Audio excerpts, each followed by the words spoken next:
hindi ako nag-aral para maging fake news spreader.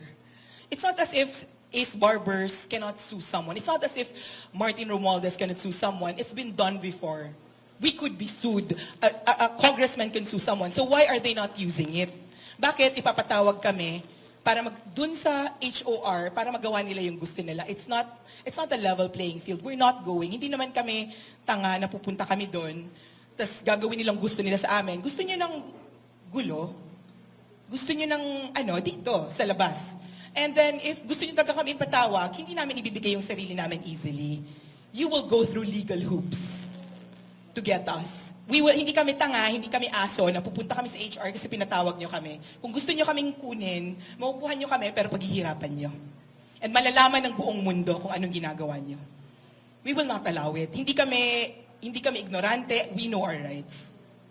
Good afternoon po. Please forgive me if I stutter or stall because I don't know why they call me a vlogger. I've never gone on live. I always just write.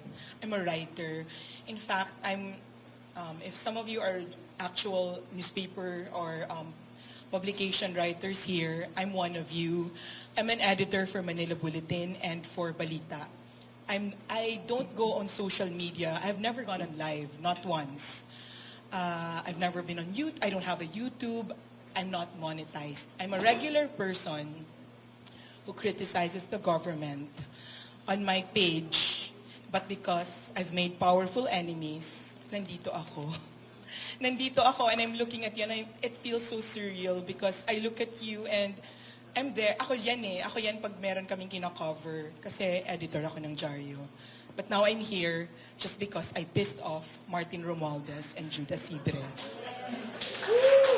I just want to share, I've been writing, I've been politically aware ever since Typhoon Yolanda hit my province of Leyte. But nobody has ever, and I'm just writing my thoughts because Facebook says what's on your mind. So you write what's on your mind.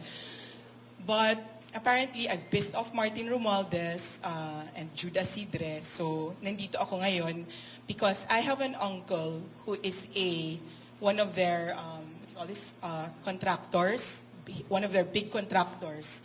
Tapos matagal na akong sinasabihan, tumigil ka na, bumabangga ka sa pader. And the more they tell me that, the more I realize, parang ba't mo ako papatigilin?